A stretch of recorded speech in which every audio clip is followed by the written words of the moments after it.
Hey everybody, and welcome back to this final video of the Time Mastery Training Series. Through the preceding videos, we've discussed everything from why you're doing a task, to how to distinguish between two tasks, to how to prioritize multiple tasks so that you can accomplish what matters most to you and your clients. We also introduced the concept of the space plan day. Again, if you haven't seen the other videos, I encourage you right now to stop right now and watch them. They're short, they're effective, and more importantly, they build on each other, so it's important to set the foundation before watching this video. So do that right now. Okay, assuming that you've already watched them, I want you to pause and think about why you're going through this training in the first place. When your schedule is less overwhelming, when you feel on top of your game and on task, both professionally and personally, when you have that downtime again, what do you really want to be accomplishing in your life? If you think about it, you sleep 8 hours a day, you work about 8 hours a day, and that leaves about 8 hours of discretionary time each and every workday. It sounds like a lot, but we blow through it pretty easily. Are we accountable for it? Well, even if you ponder what more effective use of this time would mean for you, what would you do if you had more of it? Would you spend more time with your family? Maybe you'd like to be doing some writing or speaking. How about enjoying hobbies like golf or sailing or travel? Or maybe it's to accomplish a particular physical goal like running a marathon or learning another language or getting another degree. Whatever the reason, I want you to keep that at the forefront of your mind. Learning ways to alleviate stress in your current schedule is helpful, but it's really just the tip of the iceberg. Once you implement the space plan day into your life, you'll have time to pursue the things you enjoy that matter most to you. Okay, let's discuss the space plan day and how it's going to help you accomplish not just the urgent and important tasks, but also the long-term goals as well. When you're assessing how long it'll take to complete any given task, it's natural to want to jam-pack your calendar with meetings and appointments and task work whenever you see any openings. But in doing that, we forget that life happens, and when it does, it derails our entire day. I've had days where I've had so many back-to-back meetings, there was literally no time for a bio break. It's crazy. Whenever possible, avoid back-to-back commitments on your calendar. If this happens, and you blow an entire day, it's important to build the space back the next day for task work and for catch-up and for thinking. After all, you and I both know that we're least productive in meetings, and we're most productive when we're fully engaged working on our top priority tasks.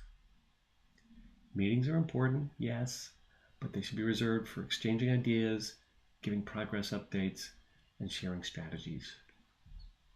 Well, this is where I'd like to introduce to you the Space Plan Day. You can see it on your screen right now. So follow with me as we look at what this means, moving from left to right. Your day starts when you wake up. Next, there's your prep time. This generally refers to your morning routine, which may look slightly different for you, as well as preparing your mindset for the day ahead. The next thing is planning. I usually like to jot down a to-do list when I first wake up, and then I transfer this list into my planner once I get to the office. I usually arrive about 90 minutes before the office actually opens.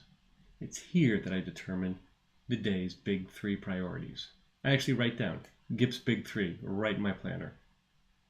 So what are my big 3? Well, these are my very intentional goals that I've set for myself. After this is all set, I get to work on the first of my big 3 items right away. Now I choose to focus on the item that has the strongest why and the greatest long-term benefit first. These are the purpose-driven tasks of my big 3. The purpose-driven tasks, like these, are the ones that give me the greatest impact over the long term, let's say 5 to 10 years from now. But purpose-driven tasks are among the easiest to procrastinate on. This is why I like to address them first, because regularly scheduled action needs to happen in order for them to be accomplished. Then I take a mid-morning break, like we all should. Next, I allow a little space for life to show up. Sure, there may be a meeting or two in there, but this is the space that I've reserved to allow the day to unfold.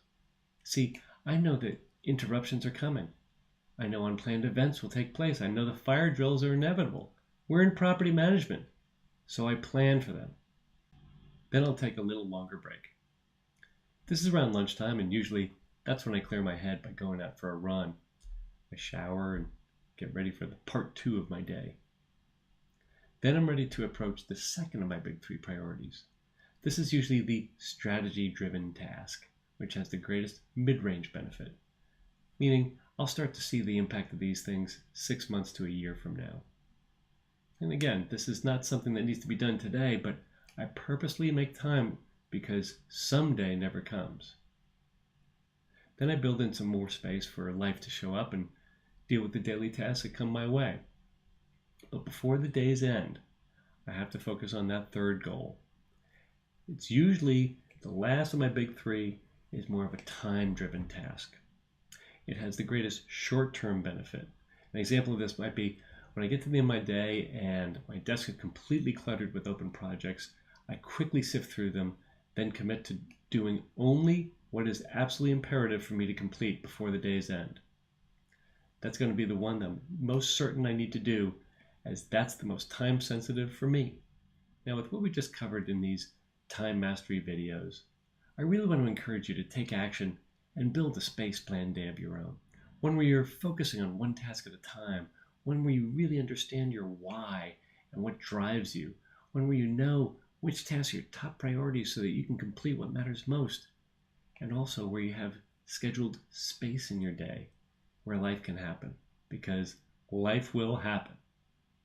So by applying these time mastery strategies, the pressing needs of the day will start to seem much more manageable.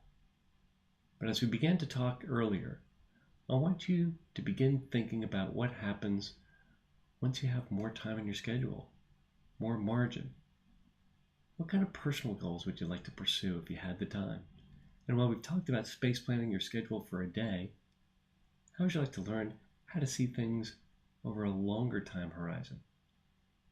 Well, I've created such a program called Master Your Calendar, which is designed specifically for property managers like you. In it, we take a closer look at additional principles you can apply to master your calendar on a daily basis, as well as weekly, monthly, and planning out your best year and even your best life ever. To access Master Your Calendar, you can click the button appearing just below this video. Now just think, through effective time management and proper scheduling, you're not just setting yourself up to succeed professionally, but you'll also accomplish whatever is most important to you in your life as well. Well, thank you so much for participating in this free training series on developing a highly productive, highly meaningful schedule. I'm Gip Erskine, founder of Eversmarts, and again, when you're ready to go deeper and truly master your calendar in 2018 and beyond, I invite you to do so by clicking the button below. Otherwise, stay tuned to my newsletter and look for some additional free resources I've prepared just for you. I'm dedicated to helping property managers like you achieve goals, reduce stress, and maximize your potential for you to succeed at work and at life. Thanks again for watching, and take care.